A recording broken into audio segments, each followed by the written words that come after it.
Ready? Ready. God. Rolling.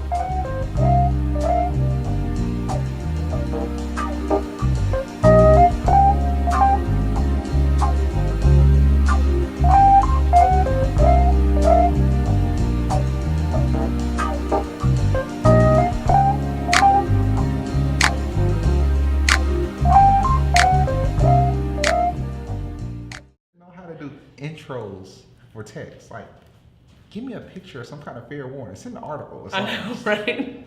All right. Sorry, guys. We're here doing another episode of 2Techies at the CIC location with Venture Cafe. My name is Michael Hall, and we're sitting here with Rebekah from 2Tropic, also with Where By Us. So just gonna go through our typical thing. You guys understand 2Techies. Techies is two technical people having not technical conversations. Everything For a change, yeah, right? absolutely. We tried to steal as much as we could from two comedians in a car getting coffee. So that's Oh, what there I you did. go. All right. So we normally do this with drinks, Mm-hmm. but that's gonna have to come later. That's okay. Yeah. We'll do it like after We this. still drink because the beer's right upstairs. Timeline is on tap today. So our beer's on tap, by the way. You should try it. Oh, nice. Brown All right. sugar ale. Yeah, man. That sounds great. I'll give it a taste and wreck it to the people. So, Rebekah, when did you fall in love with tech? Oh man. So I told you, that's why we don't tell people the questions in advance. all right, so I know that it's hard to look at it, to think about this because I'm so cool now. Right. But when I was a little kid, I was very, very, very nerdy. Okay. And so I've always been interested in technical things. I had those, do you remember those like crystal radio kits? Did you Yeah. remember? I had those things. I had like the potato alarm clock. So you were the true nerd. Just a real nerd. Like I was like, other kids were like, I want a Nintendo. I'm like, I want a microscope. So so it's been a long love affair. And then I guess like tech stuff. I started building websites back in those Angel Fire GeoCities days. Wow. You know how that is. And and I like built my first computer that had a modem. I bought like this surplus computer, stuck a modem in it, and it was like, And I remember my mom just like yelling at me because I was tying up the phone line all day. So yeah, it's been like that. I know it's hard to believe that I was that nerdy, but No, but you're a cool kid. So, did you ever design websites or anything like that? yeah. So you know hex codes, right? Oh yeah. Okay. I love your shirt, bro. Okay. I mean, your shirt is popping. I had no questions about what that was. Somebody came up and they was like, "Ooh, nerd." I was like, "Nah, No, bro, it's a no, hex no. code. this ain't a song. This ain't a hashtag. This is a hex code. This is programming." I'm glad you schooled him. He was like, "Ah." I was like, "Yeah." Okay. This is gonna be so fun. All right. So I kind of know, but a lot of people only know you as 2Tropic, which 2Tropic is dope. Shout out to Chris Sofer and the other partner, Bruce Pinchbeck. Shout out to 2Tropic. What exactly do you do What do I do? in innovation and technology? Like, Okay. what does Rebekah actually do? So so a lot of things. My job right now is I'm the VP of Product and Editorial Okay. for Where By Us, which is the parent company of the 2Tropic. So, are you the reason why we have them dope headlines that come in through the newsletter? I'm the reason that you have dope headlines, but actually not. I don't write that stuff anymore. But you used to, right? Yeah. A lot of it's your personality. When we started, I was doing a lot of the writing. Okay. I was building the website, all of that stuff. So now I'm sort of managing all of that stuff, and we have other like amazing people who are way smarter than me actually like executing. Okay. So my job is to sort of oversee our tech strategy and our editorial strategy, and we're doing like a bunch of behind the scenes work that you may never see as a reader, but around like how do we personalize your news for you? How do we just get you the best local stuff that you're the most interested in? So it's my job to do all the technical work around making that happen on the site. Oh, that's dope. All right. So, do you prefer craft beer or craft cocktail? So I actually am not a big drinker, but I'm a craft mocktail person. Mocktail. There you go. So I will go to like the bars with all my like cool party friends and be like, make this, but make it virgin and make it not suck. And so it's a real challenge. Actually, I think I remember that. Some of that seed you weren't drinking. Everybody came around with beers and you were like, where's the water or something like that. Yeah. For the Gallant concept. Yeah, man. Look, people can barely handle me sober, so you know. Too good to be drunk. All right. So, if your business life was based on a movie or a TV show. Oh, shit. What movie or TV show would it be? My business life? Wow, this is tough. I mean, it wouldn't be anything hardcore, right? Like no Glengarry Glen Ross, like none of that stuff. Whatever you feel. Now the thing is, I'm still in the same mode. So I hope that it would be Friday Night Lights. I hope that it would be like that show, like where there's like, you know, good coaching, strong goals, competitiveness, but like good values. I hope it would be like that. Okay. So, what do you feel is one of your biggest challenges or struggles that you're currently dealing with? Oh man, I think it's the thing that most startup founders deal with at some point in this whole journey, and it's figuring out how to balance the load when you're trying to scale, right? So we're trying to grow the company, we want to get into more markets, at the same time like we're upping the ante on the tech side. So figuring out like who do you hire first, and like how do you, you know what I mean? And balancing in like the revenue streams that you need to get going in order to grow the business into new markets. Scalability, that makes sense because you need the creativity, but you need the engineering and everything in the background to support the creativity. That's right. Chicken before the egg. Which one do you bring on board? Right. So it's funny because like I feel like people look at startups, right, and they're told, right, like you hear people talk about startups, whatever, and you expect that there's going to be just like this big hockey stick curve, right? Because that's what investors tell you they're looking for, and 10x. Yeah, and that's what everyone says that they can do, right? Right. My experience we've experienced tremendous growth, like very, like, you know, if we aggregated it, it would look like that maybe. But really, if you go down into the data points, like the way that the curve looks is like this, right? Yeah. It's like stair steps, because you get to these places when you're scaling where it's like, oh, we got to like build up more resources so we can go higher, right? Yeah, so if you manipulate the data, you can make the arcs that way, but it doesn't work out that way. I mean, on average, like the shape of it is the same, but really when you're on the ground working on a startup, like you hit these points where it's like, oh, we got to like fix the back. No, that's a key point that most people don't address. You do run into plateaus. Yeah, you will plateau and you have to regroup, and recalibrate, and then go to the next level. Exactly. It's like running I would say like drag racing. Yeah. Every time after a race, you have to go back and recalibrate the car. Yep, absolutely. No run is the same. Even though the finish line is the same, no run is ever the same. Yeah. I mean, and anyone I think who's grown a startup to any scale will tell you that, right? Because it's like you hit a place and you're like, oh, we gotta recalibrate, we gotta pivot, we gotta, you know, and so it's just like that constant thing. And when you hit those spots in your growth, it's super scary. And so knowing, like, now that we've done a couple of those and we've seen like, oh, if we just recalibrate, like it's gonna be fine, like whatever. Right now we're in that place of like, do we go to another market? Do we invest in more engineers? Which of those things is the most important thing to do right now to get that curve going? That's what we're struggling with. Okay. If you look at your journey and career, like on a technical side, what would you say were like one or two key points that stand out? Man, that's an interesting question. So most of my career has actually not been super reliant on my tech skills. My tech stuff has just been stuff that I've always done, and I would like freelance web design, do whatever. And then, you know, I basically quit a long career in journalism, like 10 years in journalism, and was like, I'm going to grad school. And initially I was like, I'm going to go into computer science because I really love this tech stuff. And I go and I start looking at the courses. I'm like, man, I might have to take 4 years of prereqs to get into computer science.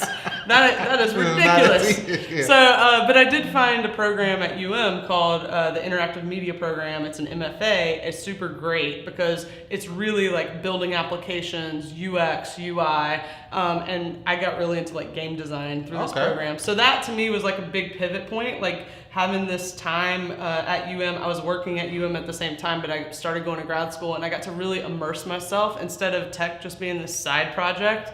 I got to really immerse myself in it, and it was really dope. And then from then, like it's grown, and I've gotten really like I've worked really hard to get into the media and technology stuff. So I go to like a lot of conferences. I listen to a lot of people. I've been making a lot of stuff. Continuously learning. Yeah, because I mean, to me, the whole thing about tech, the best part about it is that you never stop learning. Yeah. I mean, if you don't want to do that, then I don't know what you're going to do with your life. But you can't be in technology if you don't want to keep hustling. Yeah. Okay, that's nice. When you hear these words, diversity and inclusion, what's the first thing that comes to mind?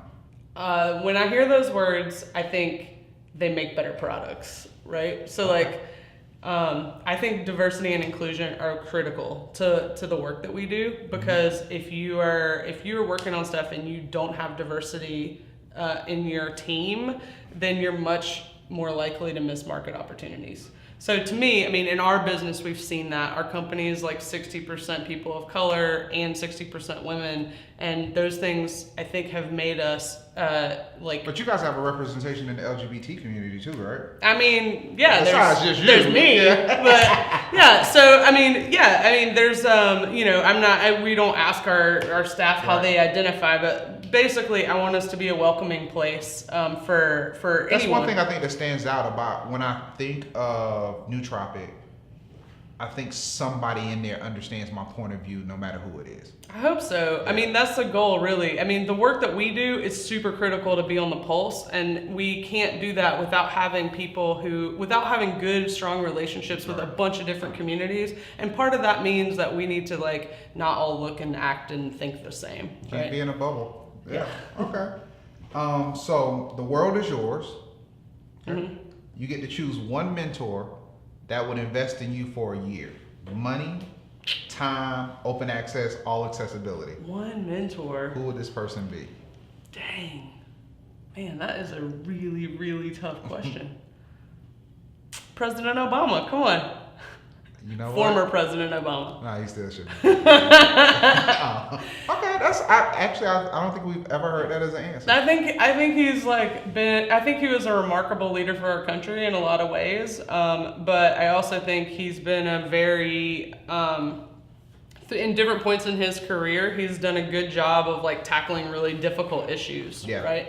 And I think that was also... You can do that when you're a writer and a poet. You know how to address things. There you go, right? And communication. And he cares a lot about different people's perspectives. And I think that's been true of other presidents in the past. But I think he's been just a good example of leadership. Okay. And I'd like to learn from him about that.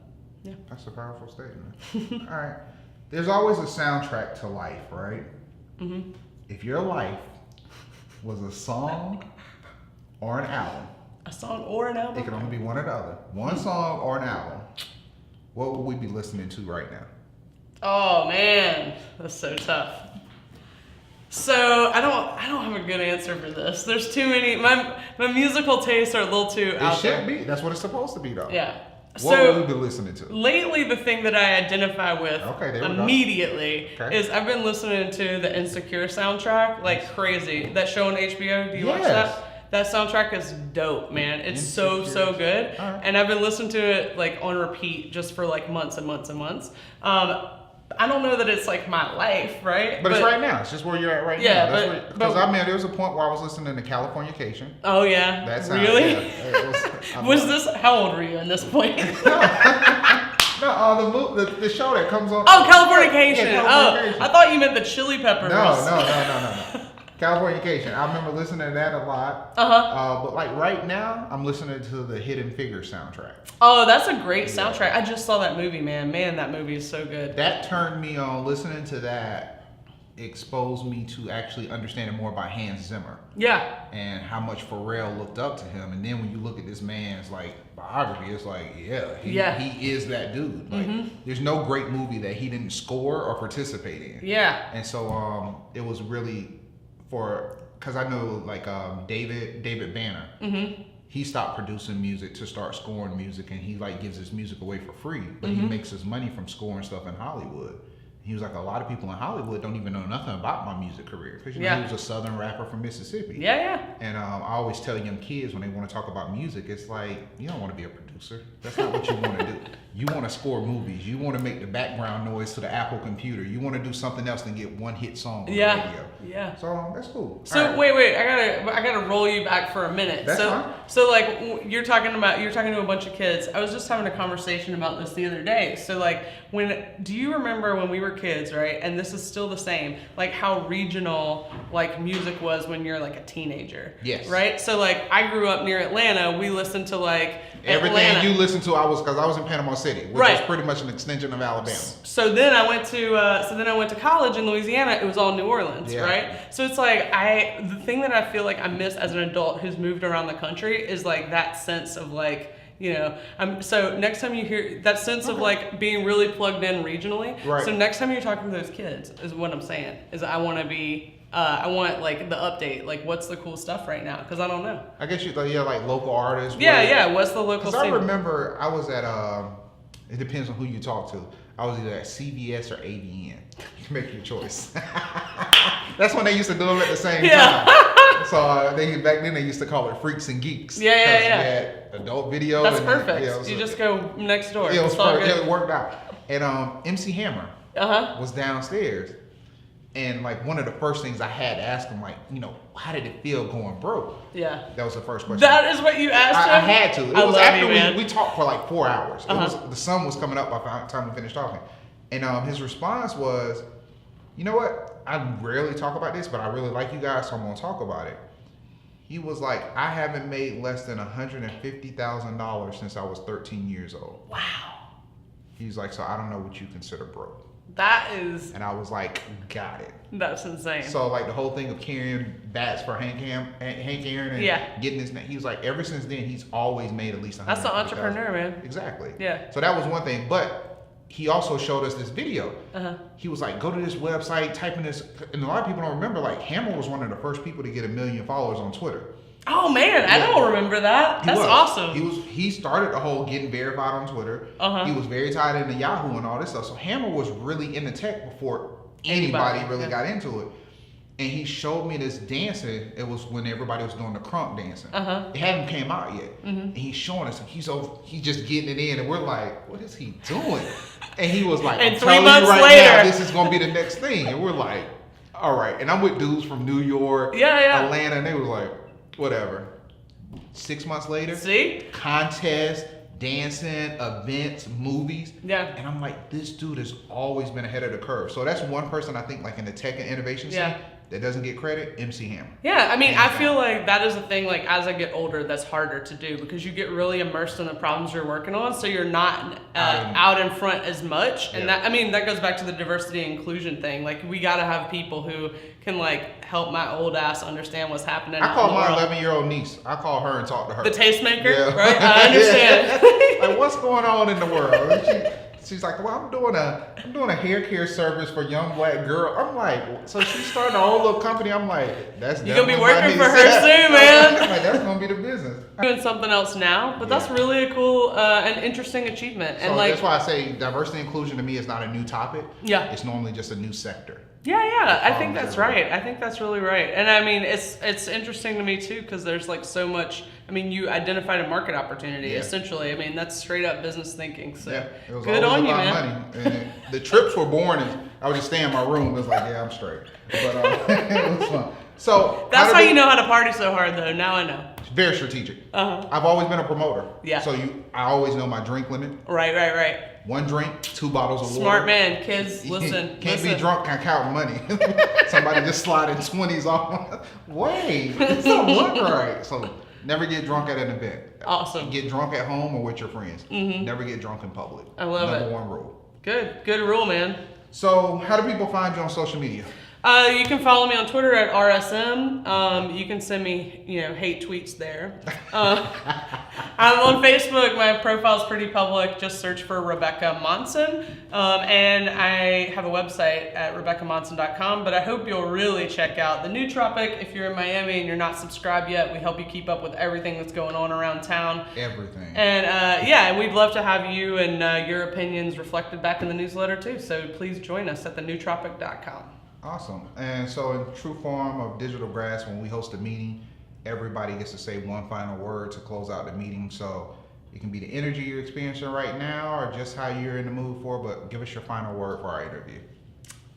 One word, not a phrase, not a sentence. One word. Service. All right, guys. Catch you next time. Thank you very much.